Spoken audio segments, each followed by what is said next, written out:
Paz do Senhor, meus irmãos teólogos, tudo bem com vocês? Espero que vocês estejam bem. Estamos aqui para gravar mais uma aula do nosso básico em teologia. Meu nome é Sandra Raquel, sou pastora e professora da Assembleia de Deus Missão para o Mundo e estamos aqui para trazer a segunda aula de básico em teologia com o nosso curso CPO, é isso mesmo. Curso preparatório para obreiros. Esse curso é um curso extra na nossa grade curricular. Ele tem uma duração um pouco maior, mas eu tenho certeza que você não vai se arrepender de estudar o CPO conosco. Na aula de hoje, nós vamos estudar aqui na página 5, para você que tem a apostila, você que tem o PDF, você pode ouvir a nossa gravação através do YouTube, a nossa aula na TV, no computador, no notebook, através do YouTube e acompanhar com seu PDF no seu celular ou também no seu notebook, de acordo aí que for melhor para você. Nós ficamos para concluir aqui, nós já concluímos, na verdade, a parte de cima, onde nós falamos sobre a chamada geral e a chamada específica, e hoje nós vamos estudar o que é o chamado de fato. Nem todo mundo sabe o que é o chamado de fato. Muitas pessoas confundem o seu chamado, mas agora eu vou explicar para você direitinho o que é o chamado de fato. Primeiro, o chamado não é sobre você, mas sobre a necessidade do rei e do reino. É isso mesmo. Você sabia que tem muitas pessoas que ela até é convidada, é chamada pelo pastor para exercer um determinado trabalho, mas a primeira coisa que ela pensa é: mas não é isso que eu quero fazer, não é isso que eu gosto de fazer, não era isso que eu queria. E aí ela esquece que quando você recebe um chamado, o chamado não tem a ver com o que você quer, não tem a ver com o que você sabe fazer, mas tem a ver com a necessidade do reino, a necessidade do rei. Se o rei precisa de você, você deve apenas dizer: eis-me aqui.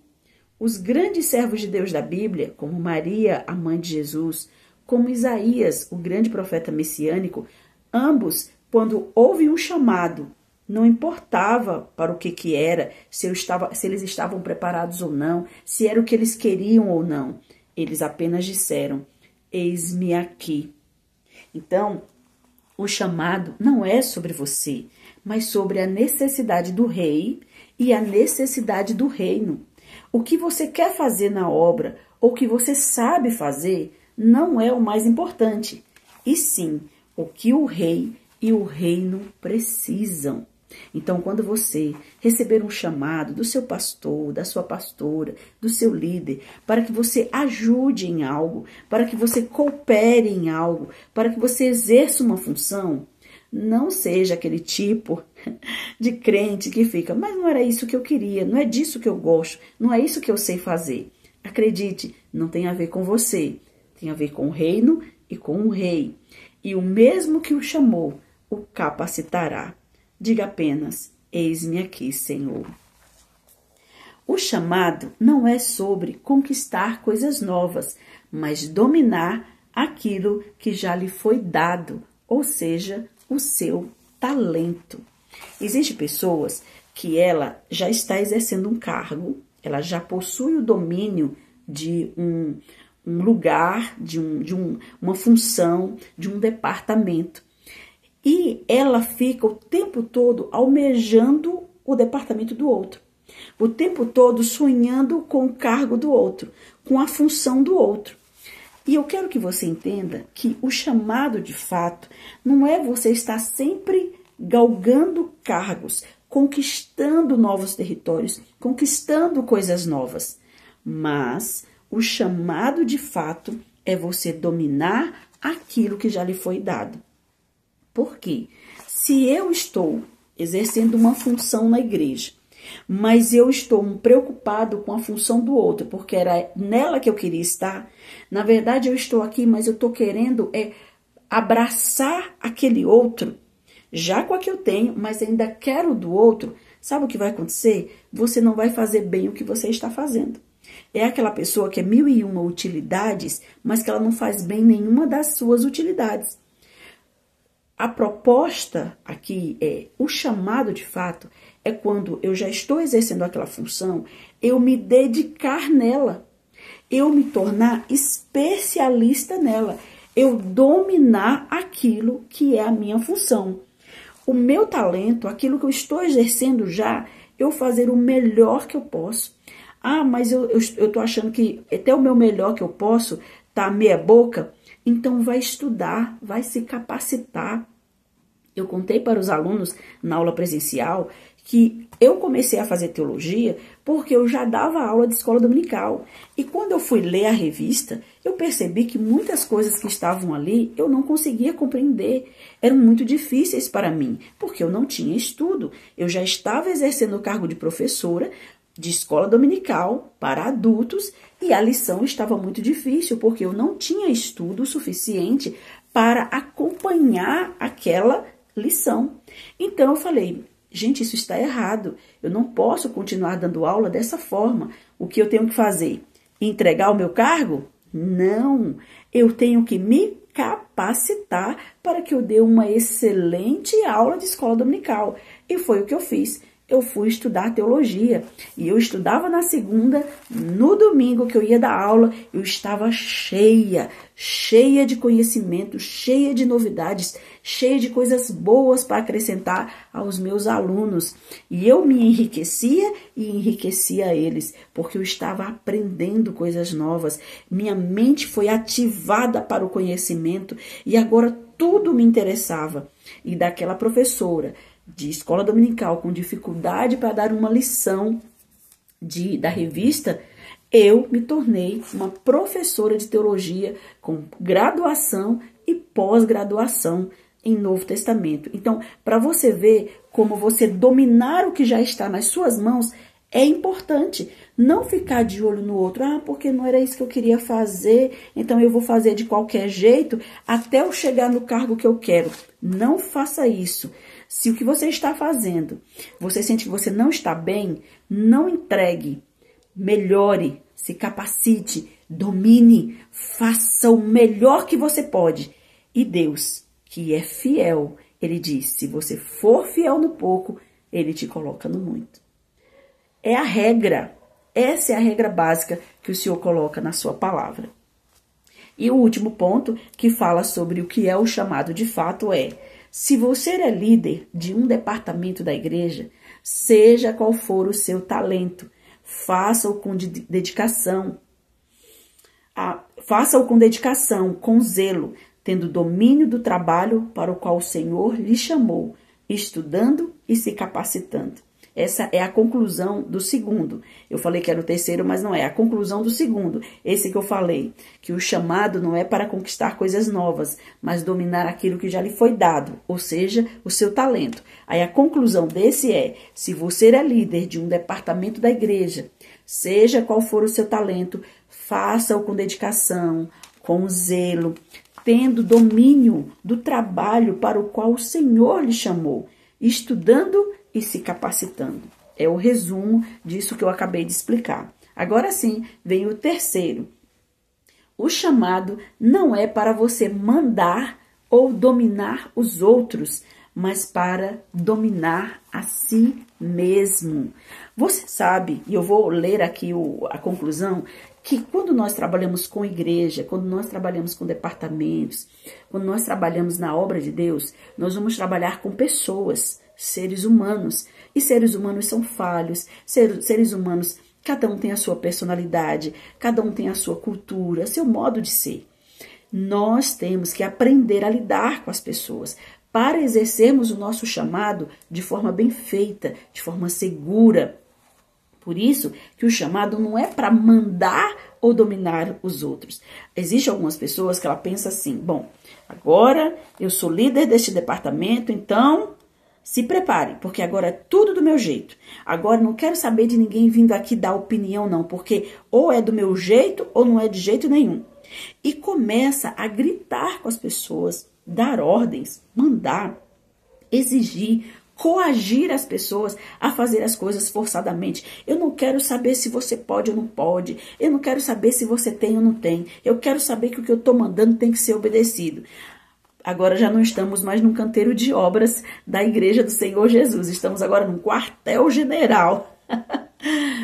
Perceba que o chamado não é isso. Você não foi chamado para estar mandando ou dominando outras pessoas.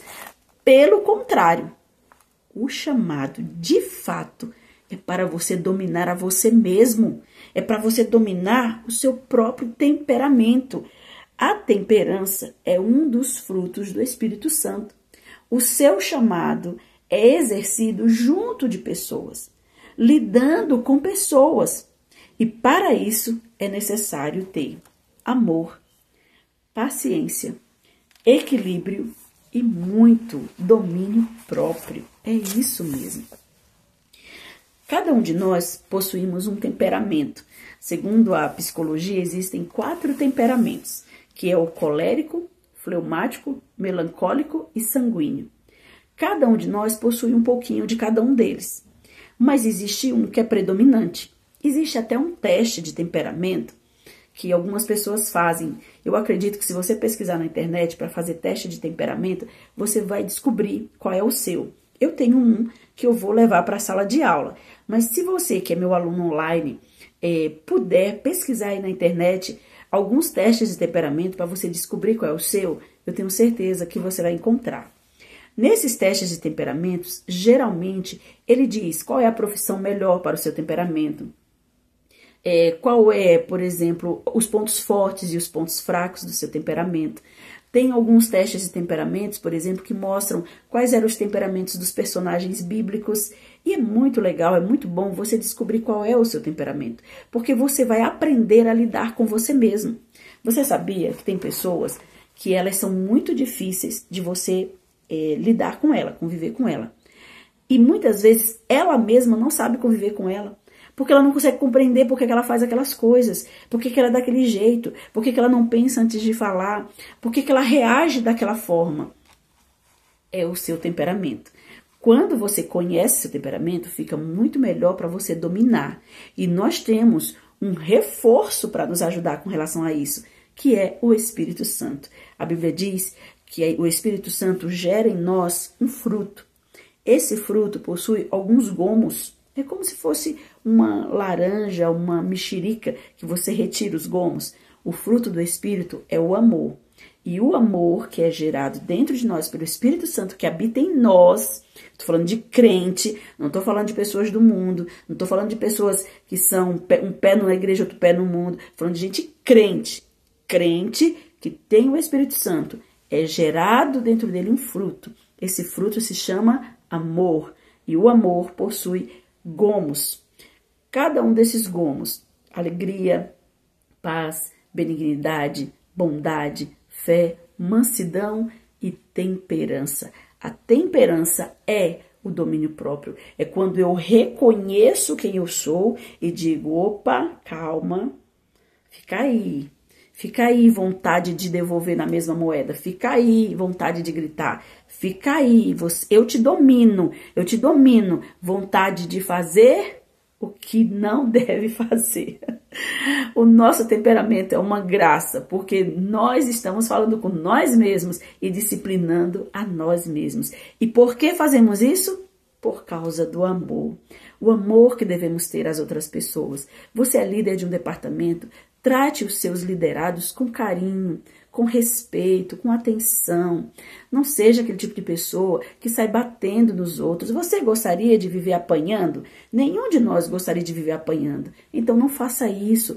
Isso é um dos frutos do Espírito, que é o amor, que é você ter essa compreensão, essa paciência de também entender que o outro muitas vezes não sabe qual é seu temperamento, não consegue controlar. Aí você vai ser um igual. Cresça. A Bíblia diz que quanto mais nós temos conhecimento de Jesus e nos tornamos íntimos dele, mais nós crescemos para alcançar a sua estatura. Na nossa igreja tem uma frase que diz, quem aprende, cresce. O que você está fazendo hoje aqui, cursando esse CPO é aprendendo para crescer, para ser um obreiro melhor, uma obreira melhor, uma líder de ciclo de oração melhor, uma regente melhor, um líder de crianças melhor. Nós vamos chegar aqui na nossa apostila, na parte do departamento infantil. Nós estamos ainda no início falando sobre a chamada, mas aqui na nossa apostila do curso preparatório para obreiros, que você que está online recebeu o PDF para você acompanhar, você vai ver que tem aí a parte de departamento infantil. Você que lida com criança precisa ter amor, precisa ter carinho, ter respeito pelas crianças. Todos os departamentos, idosos, mulheres, homens, jovens, adolescentes, irmãos, é a igreja de Cristo, é a noiva do Cordeiro. Você não está lidando com animais, você não está lidando com bicho. Se fosse com os animais, com os bichos, você já não deveria maltratar. A lei proíbe o maltrato aos animais, quanto mais seres humanos, quanto mais pessoas que foram por eles que o Senhor Jesus morreu na cruz e derramou o seu sangue precioso para salvar a cada um deles. Então, vamos procurar conhecer qual é o nosso temperamento, buscar ter domínio próprio, ter paciência, ter calma, trazer a paz de Deus. A Bíblia diz, a paz que excede todo o entendimento, trazer para dentro de você, para que você possa lidar com o seu próximo com paciência, com carinho, com amor, sem precisar xingar o irmão, sem precisar falar palavras duras com o irmão, sem precisar maltratar o irmão. Eu sei que existem pessoas difíceis de lidar, pessoas que elas fazem de propósito, elas falam palavras que te machucam, falam palavras que te ferem, mas você é o adulto, você é o crente forte. É você que deve mostrar para ele que existe um caminho melhor. Que Deus abençoe você, que você possa ler a apostila, assistir esse vídeo, fazer anotações e depois me manda a pergunta se tiver alguma dúvida. Fiquem na paz.